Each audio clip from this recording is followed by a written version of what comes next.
Doktor, mirë se ka ardhur. Vetëm prezanto pak, lutem. Bashkim Kreka, antari thjesht i Partisë Demokratike. Po e filloj përseru pozicionin tim personal në këtë foltore të dytë. Një miku juaj dhe i zonës tonë, ish ambasador dhe ish ministre i jashtëm, tjerë dhe besoj, në intervistë para disa vitesh, ka thënë me gjithse misin me Sali Berishën e kam prishur, tha, dhe 1000 herë të kandidoj, tha Sali Berish për këtë APD, ati jap votën. Edhe unë personalisht dhe 1000 herë të kandidoni, unë jam me Berishën, nuk jam për PD-n këtu. Por, flasim pak me shifra. Para 2 vitesh, këtu do kem qenë, ju kam thënë që do më vi keq t'ju shoh të thyer në 2025. Dhe fatkesisht kjo gjë ndodhi. Sepse duhet pranojmë që kur u bë foltore numër 1, ishin të përqarë, e kam thënë dhe atëhere, edhe isha shumë pesimist për fitore, ishin të përqarë dhe ishin më keq se në 2021. E kam thënë dhe atëhere dhe nuk të rhiqem, nuk po jap meritat aty. Më keq, më keq. Në 2021 kemi qenë në kulmin që mund të vetë. Pse si ndodhi, fatkesia madhe që ishte një lulëzim bashkë, që braktisi reformën territoriale, mandatet i dorëzoi në bashkin që nuk futur në bashki që e gabim fatal i jashtëzakonshëm, por është fakt që në 2021 do flasim për Elbasanin, se unë i di statistikat në gjithë Shqipërinë, por për Elbasanin do flasim. Dhe në 2021 ne morëm vetëm, por ishim më dobët se sa zgjedhjet e prillit 2021. Në 2023 prapë ishim më dobët se ishim pa logo. Se duhet kuptojmë, Luciano Boçi mori 28.000 vota në bashkinë e Elbasanit. Kurse bashkë fitojmë nga që ngatroheshin njerëzit morën rreth 4-15.000 vota bashkë me LSI-n, sepse gabonte tjetri, votonte Luçi dhe shkonte Kenonta që ishte partia Lulbashës. E fituam Vulën dhe prapë jemi më keq se në 2021 edhe në zgjedhje ishim më keq se 2023. Tani e tha dhe ju para 1 minute që pas kjo mungesë mas zgjedhjeve që u mbyllën telefonat, domethënë s'po dishim ku ishim se hutume, kupton, domethënë 12 vjet e 4-16. Pastaj ju garantoj që në këtë sallë ka qef mbetje që se tani edhe shkollimi ka të bëj. Po këtu me gabimin që bëri grupi parlamentar me Endi Shaban që u theksut, tu duhet ishin edhe paktën 100 vetë tjerë që kanë sepse janë mërzit njerëzit. Tani ku duhet dalë? Mos të dalim tani. E serova pozicionin tim ndaj Partisë Demokratike dhe këtë, sa të kem frymë do votoj Partinë Demokratike, por problemi është këtu që do flasim me shifra, si do ta kompensojmë këtë diferencë që është krijuar. Unë do flas me shifra, e thash dhe para ca ditësh mbledhje, do flas Partia Socialiste do të kemi kujdes. Ka pas 87.000 vota në vitin 2021 qarku Elbasan. Këtë vit 80.000, ra 7.000 vota, dhe mori 2 deputet më shumë. Mos të flasim drejtën, tani do të flasim reale, që për shembull, mos në 2021 Partia Demokratike në rang qarku kishte 57.500 vota. Plus LSI-ja që partia më e goditur, dum s'dum do ta pranojmë. Sepse po t'ishe koalicion me ne, ato 6.700 vota të LSI-s 2021 shkun kot. 57 i thënë 64, zotri, qarku Elbasanit në këtë vit mori vetëm 39.000 vota. Dhe më thënë, Partia Socialiste ra 7.000 vota dhe mori 10 deputet. Partia Demokratike në qark ka marrë këtë vit vetëm 39.000 vota, ku kanë shkuar 25.000 vota. Tani, mund themi dhe këtë, se kemi vite të tëra që themi vodhi, po jo vodhi, jo blau, i shitëm ne. Votues demokrat kanë marrë para, doktore, kanë shitur votën. Ja kam dhënë kryesisë dhe deputetët e Elbasanit me fakte. Kanë shit votën, ta tregoj unë. Po. Është shumë thjesht. Unë s'besoj që ka socialist që voton PD-n edhe Sara Milën. Vetëm me 7 kuti kam gjetur 50 vota, e kupton? I kanë shitur votën. Pra ne po them si do t'i rikuperojmë këto 20 e ca mijë vota. Domethënë jemi 80.000 me 39.000 sot në qark. Sa do që kam bler ato, ku jemi? Edhe tjetra, ne do bëjmë analizën, por se nuk e zgjasma, në fillim të janarit, Partia Socialiste, siç e kam thënë dhe para vitit sa kur morëm vulën, që në janar tani do bëj vitin e ri, do filloj fushatën për zgjedhjet lokale. Të garantoj me jetë fatkesi e madhe është, na minov Zoti dhe Amerika, edhe ti inshallah ke shnet sa më shumë, por nuk ka shans. Në Elbasan un jam këtu, të ngrej dorë një thotë do hyjnë kandidat për Bashkinë Elbasan. Me këtë reformë territoriale, nuk e fitu një komunë kurrë, në zgjedhjet e Luçboçit, të gjithë komunët e ketë humbura. Me këtë reformë, ne në zgjedhjet lokale nuk do të hyjmë në reformë territoriale, nuk ka shans, nuk ke shans, rrotullo ku dush nuk fiton. Se kandidat më të mirë se Luciano Boçi nuk pati Elbasani, nuk e gjetë dot më të mirë.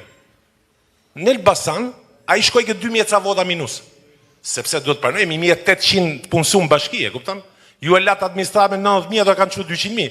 Sigur burri grund votoi, ato i fillojnë zgjedhjet si lokale, si me 400.000 vota përpara, e kupton? Nuk di çfarë them, por këtu për këto gjëra unë dua edhe nga lokale dhe nga ju përgjigje. Ju falenderoj. Shumë faleminderit Bashkim për ndërhyrjen dhe ju folët për blerjen. Po jo, atë që tregova në Mirdit, po ja u tregoj dhe ju këtu, pra, po e theksoj. Kryetari Durrësit më tha, të nesërmën e zgjedhjeve me vjen në zyrë një qytetar i Durrësit, i djathtë Den Babaden.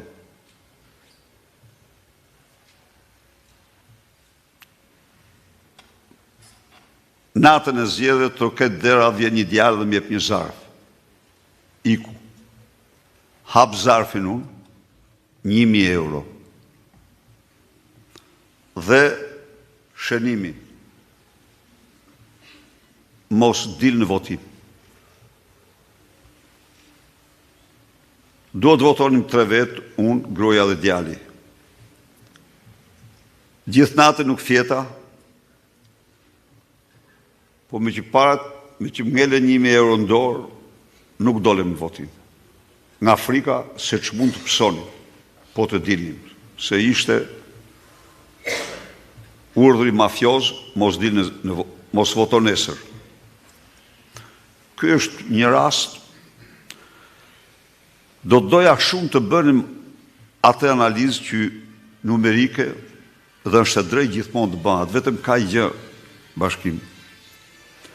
Në qoftë se ti 2 ditë para zgjedhjeve deklaron dhe fal 2 miliard euro gjoba që interesojnë 200.000 familje, llogaria përzihet shumë. Llogaria bëhet shumë e paqartë. Sepse ata 200.000 familje, shumica dërmuese e tyre, do të donin që ato gjobat mos i paguajnë, ato kamatat mos i paguajnë. Prandaj dhe ne sigurisht duhet të bëjmë çdo analizë. Dhe është shumë normale.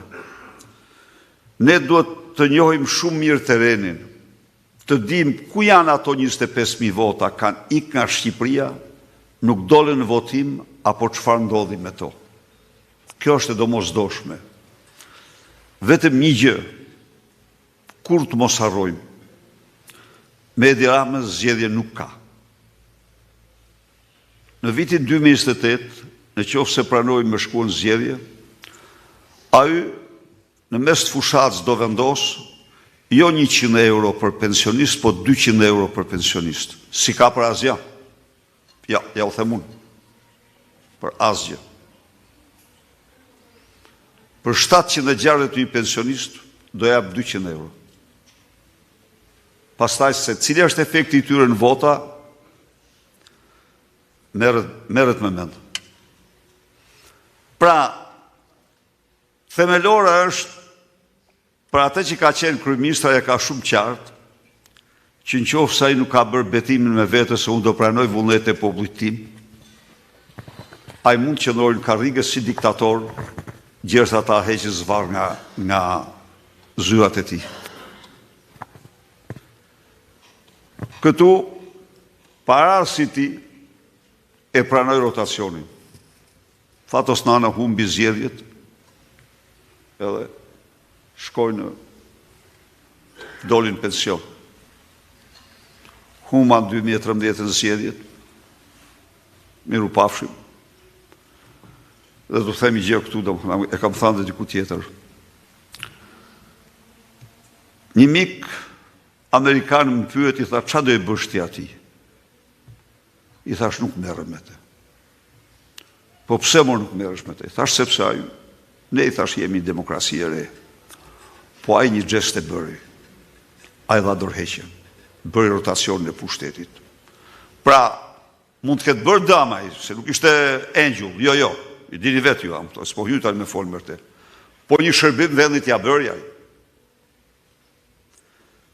Dhe kryeministri,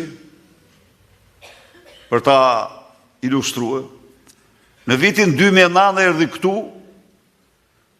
një armike e jona, ju kujtohet ju, një Audrey Glover, për të vëzhgu zgjedhjet, unë e kisha shpallë non grata atë në vitin 96, qofse e mani mend. Ajo erdhi në kombinim me Edi Ramën, Edi Rama o pranohet kjo, ose nuk hynë zgjedhje. Natyrisht e pranova. Nuk ishtë bëja, sepse nuk mund t'i jipi ati një letër për të mos hynë zgjedhje.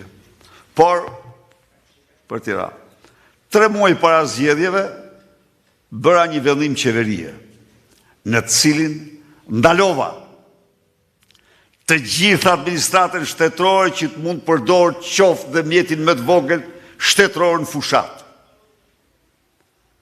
Vetë mora një makinë me qera, e lash makinën e kryeministrit në zyrë, aty në garazh, partia me mori një makinë me qera. Dhe kjo për çdo zyrtar. Kjo zonja, pse ky është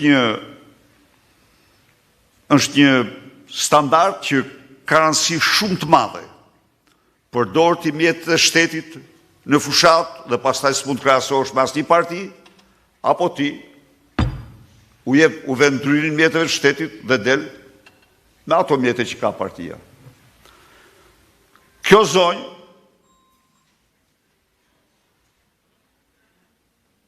dy gjëra. Në raportin që përfundoi me këto 2 konkluzione. Spari zgjedhët tha plotësuan standardet kryesore të SBE-Odirit, së dyti kryeministrit 3 muaj para bëri një vendim të detajuar për të ndaluar të gjitha mjetet e administratës shtetit më në fushat dhe respektoi me përpikmëri